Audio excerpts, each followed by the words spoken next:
مقام نزول۔ حضرت عبداللہ ابن عباس رضی اللہ تعالیٰ عنہما فرماتے ہیں کہ پوری سورہ انعام ایک ہی رات میں مکہ مکرمہ میں نازل ہوئی، اور انہی سے ایک روایت یہ بھی ہے کہ سورہ انعام کی 6 آیتیں مدینہ منورہ میں نازل ہوئیں اور باقی سورت ایک ہی مرتبہ مکہ مکرمہ میں نازل ہوئی۔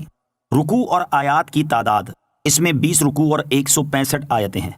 انعام نام رکھنے کی وجہ، عربی میں مویشیوں کو انعام کہتے ہیں، اور اس سورت کا نام انعام اس مناسبت سے رکھا گیا کہ اس سورت کی آیت نمبر 136 اور 138 میں ان مشرکین کا رد کیا گیا ہے جو اپنے مویشیوں میں بتوں کو حصہ دار ٹھہراتے تھے اور خود ہی چند جانوروں کو اپنے لیے حلال اور چند جانوروں کو اپنے اوپر حرام سمجھنے لگے تھے۔ سورہ انعام کی فضیلت، حضرت انس بن مالک رضی اللہ تعالی عنہ سے روایت ہے، رسول کریم صلی اللہ تعالی علیہ وسلم نے ارشاد فرمایا، سورہ انعام نازل ہوئی اور اس کے ساتھ بلند آواز سے تسبیح کرتی ہوئی فرشتوں کی ایک جماعت تھی، جس سے زمین و آسمان کے کنارے بھر گئے۔ زمین ان فرشتوں کی وجہ سے ہلنے لگی، اور رسول اللہ صلی اللہ تعالی علیہ وآلہ وسلم نے 3 مرتبہ سبحان ربی العظیم کہا۔ سورہ انعام کے مضامین، سورہ انعام قرآن مجید میں مذکور سورتوں کی ترتیب کے لحاظ سے پہلی مکی سورت ہے، اور اس کا مرکزی مضمون یہ ہے کہ اس میں اسلام کے بنیادی عقائد جیسے اللہ تعالیٰ کے وجود، اس کی وحدانیت، اس کی صفات اور اس کی قدرت کو انسان کی اندرونی اور بیرونی شہادتوں سے ثابت کیا گیا ہے۔ وحی اور رسالت کے ثبوت اور مشرکین کے شبہات کے رد پر عقلی اور حسی دلائل پیش کیے گئے ہیں۔ مرنے کے بعد دوبارہ زندہ کیے جانے،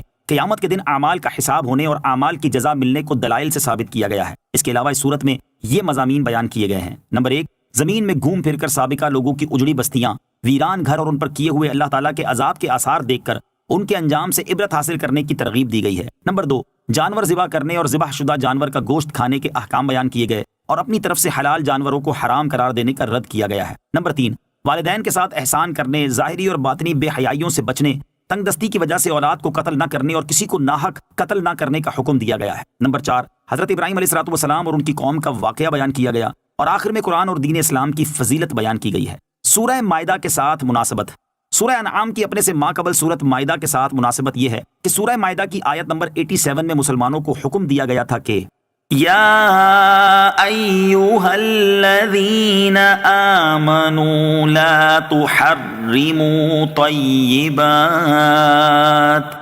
طیبات ما